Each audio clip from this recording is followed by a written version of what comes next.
ज़िंदगी में किसी की मदद करके देखो, ज़िंदगी में किसी की मदद करके देखो, अगर आपका दुश्मन ना बन जाए तो आपका हाथ मेरा हाथ। जितना कम दुनिया का वास्ता होगा, यानी कि जितना आपके दुनिया में कम लोगों से वास्ता होगा, उतना ही ज़िंदगी का सबसे खूबसूरत रास्ता होगा, यानी कि चलने में कोई कठिनाई नहीं होगी। इसीलिए दोस्त सीमित बनाएँ, कम बनाएँ, लेकिन अच्छा बनाएँ। चलिए मिलते हैं कंटेंट की। हेलो, स्वागत है आपका बोध गया वाला में। आप देख रहे हैं बोध गया वाला का यूट्यूब चैनल। इसके माध्यम से हम लुसेंट को इनकाउंटर करने के लिए आए हैं। जो लुसेंट सामान्य ज्ञान है उसको बारी बारी से पेज बाय पेज इनकाउंटर करने के लिए आए हैं। आज हमारा डे 4 है, चौथा दिन है आज, जो इनकाउंटर सीरीज का चौथा दिन है आज। आज भौतिक विज्ञान है। धीरे धीरे सभी विषयों का, सभी चीज़ों का हम लेकर के आएंगे पेज बाय पेज। जो शब्द कठिन लगते हैं, जो शब्द आपको जटिल लगते हैं या कुछ समझ में नहीं आती है, उसको बहुत डिजाइन करके अलग तरीका से लेकर के आ रहे हैं। धीरे धीरे इसमें बहुत सारे इनोवेशन कर करके आ रहे हैं। तो चलिए मिलते हैं इनकाउंटर सीरीज में आगे। आज हम लोग पढ़ने वाले हैं आज भौतिक विज्ञान का, लुसेंट भौतिक विज्ञान का पेज नंबर 4। यानी कि उसमें लिखा हुआ है उत्तोलक के बारे में। उत्तोलक क्या है? उत्तोलक से पहले आपको ये बता दें, ये देखे होंगे अभी, आप कभी आप गए होंगे कोई भी पार्क में, कोई मेले में, तो देखे होंगे ये शीशा होता है। इधर बैठेंगे और इधर बैठेंगे तो कोई इधर बैठेगा, वजन वाला ज्यादा, इधर उठा देगा, इधर बैठेगा तो इधर उठा देगा। इसका नाम है शीशा। इसका नाम है शीशा। यानी कि हम तो देखेंगे, मतलब ये देखेगा फिर ये इसको ही देखेगा। शीशा इसका नाम है। तो ये पूछ सकता है कि जो शीशा होते हैं वो कौन से उत्तोलक में आते हैं, प्रथम, द्वितीय या तृतीय? तो ये चीज आपको आगे समझ में आएगी। ये क्या है? फलक्रम है। फलक्रम जहाँ पे हमारा जो जुड़ाव रहता है, जो आगे पीछे होता है, यानी कि कहिए तो बॉल बेरिंग जहाँ पे लगा हुआ रहता है, जैसे केहूनी के बॉल बेरिंग यहाँ पे है, ये हमारा फलक्रम हो गया, आलम्ब हो गया। और ये क्या है? यहाँ पे मान ली कि हम उठा रहे हैं, लोड उठा रहे हैं, तो बोलेगा कि मनुष्य का जो हाथ है वो आपका किस उत्तोलक के अंतर्गत आता है? तो मनुष्य का हाथ है वो तृतीय उत्तोलक के अंतर्गत आता है। तो चलिए हम धीरे धीरे बारी बारी करके देखते हैं। देखिए ये वजन ज्यादा है और देखिए इसको कहाँ उठा दिया। देख रहे हैं? और इसको ये, अगर ये ज्यादा वजन वाला रहेगा तो इसको उठा देगा। ये है उत्तोलक के बारे में पढ़ने वाले हैं। जो चौथा नंबर पेज है हमें उत्तोलक के बारे में बताता है। उत्तोलक क्या है, उत्तोलक से क्या समझने के लिए मिलता है, और सिरौता क्या है, चिमटा क्या है, चिमटा कैसे कार्य करता है, और नींबू निचोड़ने वाला जो है कौन सा उत्तोलक के अंतर्गत आते हैं। चलिए देखते हैं। उत्तोलक क्या है? उत्तोलक की परिभाषा: उत्तोलक एक कठोर छड़ होती है जो एक निश्चित बिंदु के चारों ओर स्वतंत्र रूप से घूम सकती है। उत्तोलक जो है स्वतंत्र रूप से घुमा, ली कि कोई उत्तोलक के बारे में कह रहे हैं, जैसे हमारा वो शीशा था। शीशा भी जो मान ली कि रड है या पटरा है, कुछ भी है, तो वो कहीं पे एक स्वतंत्र रूप से कहीं घूमती है, कहीं फलक्रम होता है। तो उसमें तीन मुख्य भाग होते हैं। आलम्ब होते हैं जिसको फलक्रम बोलते हैं, वह निश्चित बिंदु जिसके चारों ओर उत्तोलक घूम सकता है। जैसे ये फलक्रम है, चारों ओर तो नहीं लेकिन एक साइड तो घूम सकता है, यही इसका फलक्रम कहलाएगा। यही इसका फलक्रम कहलाएगा। और आयाम क्या है? इफोर्ट मतलब प्रयास, आयास।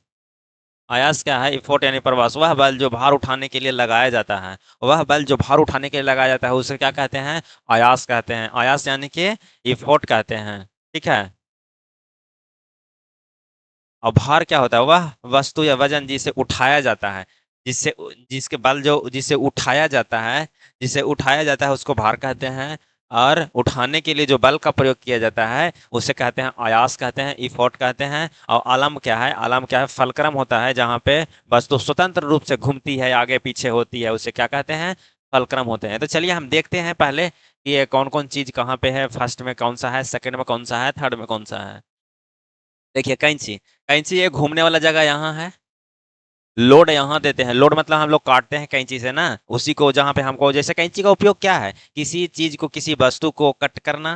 कट करना यानी कि उसको लोड दे रहे हैं। और प्रयास कहाँ लगा रहे हैं? यहाँ प्रयास लगा रहे हैं। ये आयास हो गया। आयास हो गया यानी इफोर्ट लगा रहे हैं। और ये फलक्रम हो गया यानी आलम्ब है। और ये क्या है? लोड है। यदि लोड यानी कि भार और आयास के बीच में अगर फलक्रम रहे, यदि लोड, याद रखिए कैंची में आगे लोड रहता है, बीच में फलक्रम रहता है जो घूमता है, और पीछे जी हम प्रयास लगाते हैं। यदि अगर ऐसा वस्तु कोई भी दिखे तो वो हम कहेंगे कि प्रथम श्रेणी के उत्तोलक हैं।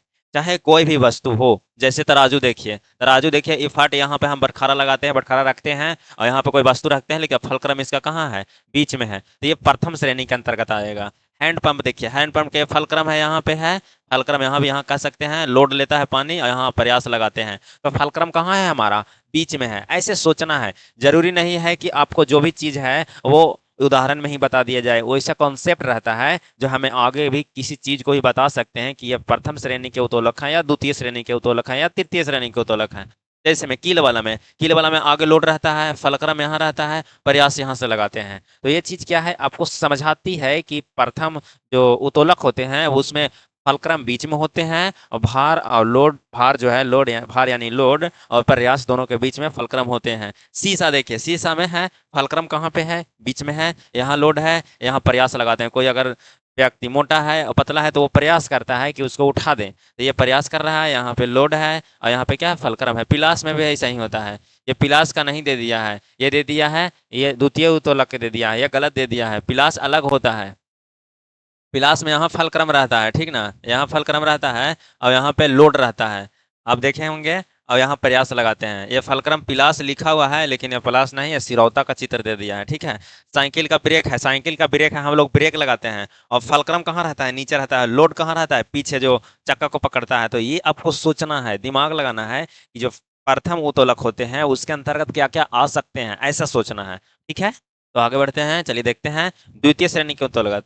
इस वर्ग में उत्तोलक में आलम जो फलक्रम होते हैं और आयास यानी कि इफोर्ट के बीच में भार होता है, इसमें बीच में भार होता है, जैसे नींबू निचोड़ने वाला, देखिए फलक्रम है और बीच में लोड है और प्रयास यहाँ लग रहा है। अगर बीच में लोड रहेगा यानी भार बीच में रहेगा, वो द्वितीय श्रेणी के अंतर्गत आएगा। जैसे फलक्रम यहाँ है, लोड यहाँ दे रहे हैं, प्रयास यहाँ लगा रहे हैं। यदि प्रयास नींबू निचोड़ते हैं ना ऐसे करके, तो बीच में लोड देते हैं और यहाँ पे हम लोग फलक्रम रहता है, यानी कि ऐसे उठाते हैं, रखते हैं यहाँ पे जो बनाया हुआ है, ठीक है।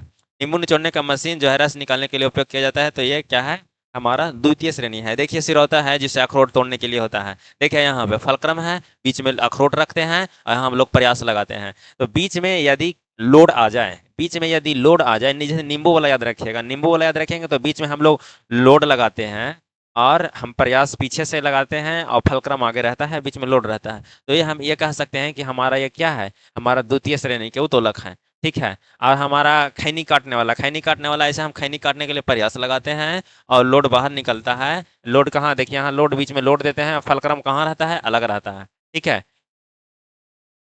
प्रयास लगाते हैं, फलक्रम कहाँ है, लोड बीच में देते हैं। और एक पहिया के कूड़े का ढोने वाला मशीन, एक पहिया कूड़े ढोने वाला मशीन क्या है, इसका देखिए फलक्रम आगे है, बीच में लोड है और प्रयास कहाँ लगा रहे हैं, पीछे लगा रहे हैं। यही हमारा क्या है, द्वितीय उत्तोलक है। जैसे श्रोता हो गया, नींबू सबसे ज्यादा श्रोता पूछता है, यानी कि अखरोट तोड़ने वाला।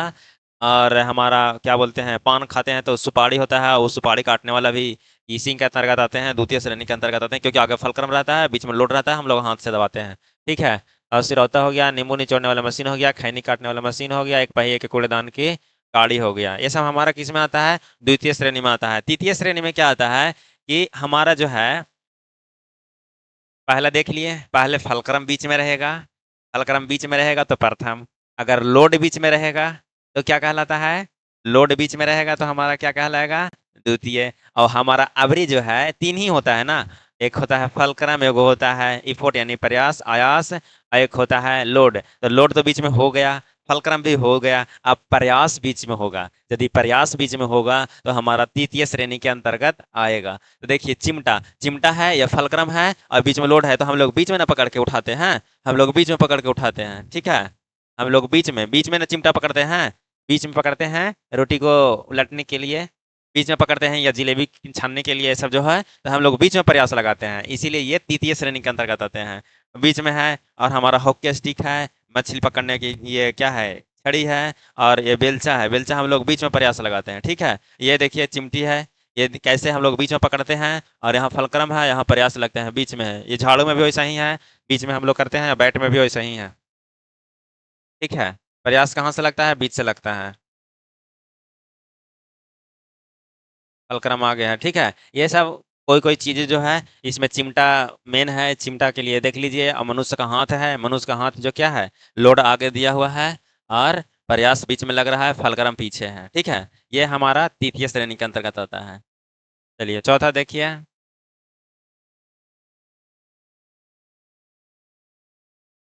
उत्तोलक जो है, ये अब तीनों का डिफिनेशन देख ले हैं इस वर्ग के उत्तोलक में आलम फरक्रम होते हैं, आयास और भार के बीच में स्थित होता है। इस प्रकार के उत्तोलक में आंतरिक लाभ एक से अधिक होता है, या एक के बराबर या एक से कम हो सकता है। उदाहरण के लिए कैंची, श्रोता, शीशा आदि द्वितीय श्रेणी के उत्तोलक होते हैं। इस वर्ग के उत्तोलक में भार जो है इस वर्ग के उत्तोलक में भार जो है वो आयास के आलम्ब और आयास के बीच में होता है। इस प्रकार उत्तोलक में आंतरिक लाभ सदैव एक से अधिक होता है। ठेला नींबू निचोड़ने वाला मशीन, बोतल खोलने वाली मशीन, ये सब क्या है? तो द्वितीय श्रेणी। तृतीय श्रेणी में वह वर्ग जो है आयास प्रयास बीच में होता है।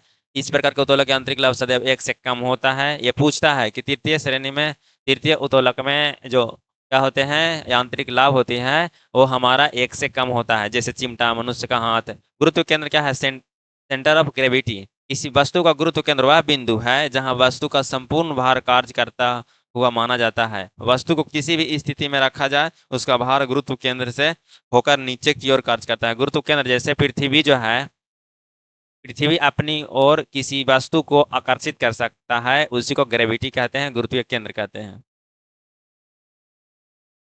संतुलन के प्रकार। संतुलन मुख्यतः तीन प्रकार के होते हैं: अस्थायी संतुलन और उदासीन संतुलन।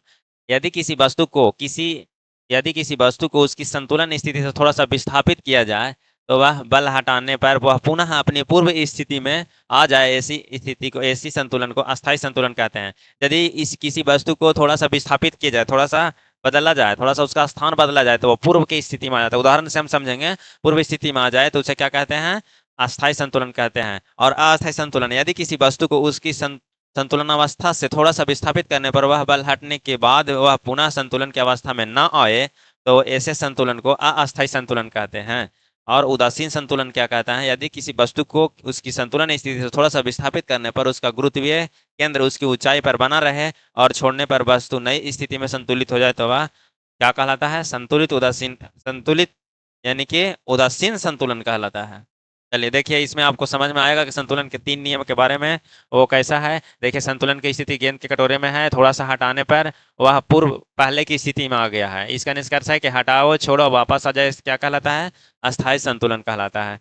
और अस्थायी संतुलन क्या है? यहाँ से देखिए, पहाड़ की चोटी से गेंद को छोड़े, थोड़ा हटने के बाद, छोड़ने के बाद क्या आ गया? वो अलग चला गया, मतलब दूरी चला गया, यानी कि वो पुनः स्थिति अपने वापस जगह पे नहीं आया, इसीलिए यह अस्थायी संतुलन कहलाया।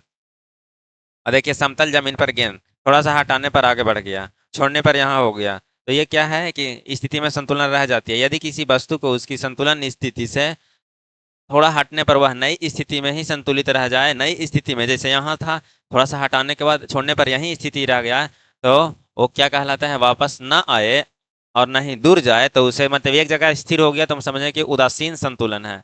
और तीनों का याद रखने का ट्रिक है कि अस्थाई में वापस आ जाता है, अस्थाई में दूर चला जाता है, और उदासीन में वहीं के वहीं रहता है। इसीलिए कहते हैं तीनों संतुलन के बारे में कहा गया है। देखिए, शॉर्ट में भी दिए हैं। अस्थाई संतुलन में वापस अपनी पहले वाली स्थिति में आ सकती है, अस्थाई में अपनी पुरानी स्थिति में वापस नहीं आती है और दूर चली जाती है। उदासीन में क्या है? ये नई स्थिति में ही संतुलन रह जाती है, वापस ना आती है, न दूर जाती है, वहीं रह जाती है। ये कुछ उदाहरण से हम लोग को समझें कि ये संतुलन कैसा होता है। ये जरूरी नहीं है कि यही आंसर होगा, यही चीज होगा। उदाहरण के लिए हम लोग कुछ भी उदाहरण, किसी भी चीज का उदाहरण देते हैं। ठीक है, चलिए आगे देखते हैं।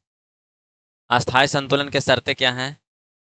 किसी वस्तु के अस्थायी संतुलन के लिए दो शर्तें का पूरा होना आवश्यक है। वस्तु का गुरुत्व केंद्र अधिकतम नीचे होना चाहिए। गुरुत्व केंद्र से खींची गई लंब रेखा वस्तु के आधार के अंदर होनी चाहिए। फ्रिक्शन क्या है? घर्षण क्या है? घर्षण के बिना हम नहीं चल सकते हैं, ना हम साइकिल चला सकते हैं, कुछ भी नहीं कर सकते हैं। तो ये घर्षण एक प्रकार का बल है जो सदैव गति के विपरीत दिशा में कार्य करता है। गति के विपरीत दिशा में कार्य करता है। इसका महत्वपूर्ण तथ्य है कि घर्षण का मान जो है सदैव क्षेत्रफल के पर निर्भर नहीं करता है, ये वस्तु के प्रकृति पर निर्भर करता है। जैसे खुरदरा है या चिकना है, घर्षण का बल का मान सतह के क्षेत्रफल पर निर्भर नहीं करता है। घर्षण का बल जो सतहों की प्रकृति पर निर्भर करता है, कि हमारा प्राकृतिक जो सतह है, वस्तु का जो प्रकृति का सतह है वो किस तरह का है। खुरदरी है तो घर्षण ज्यादा होगा, अगर उसमें चिकनापन है तो घर्षण कम होगा। तो घर्षण के कारण यांत्रिक ऊर्जा का क्षय होता है और यही तापीय ऊर्जा में बदल जाता है।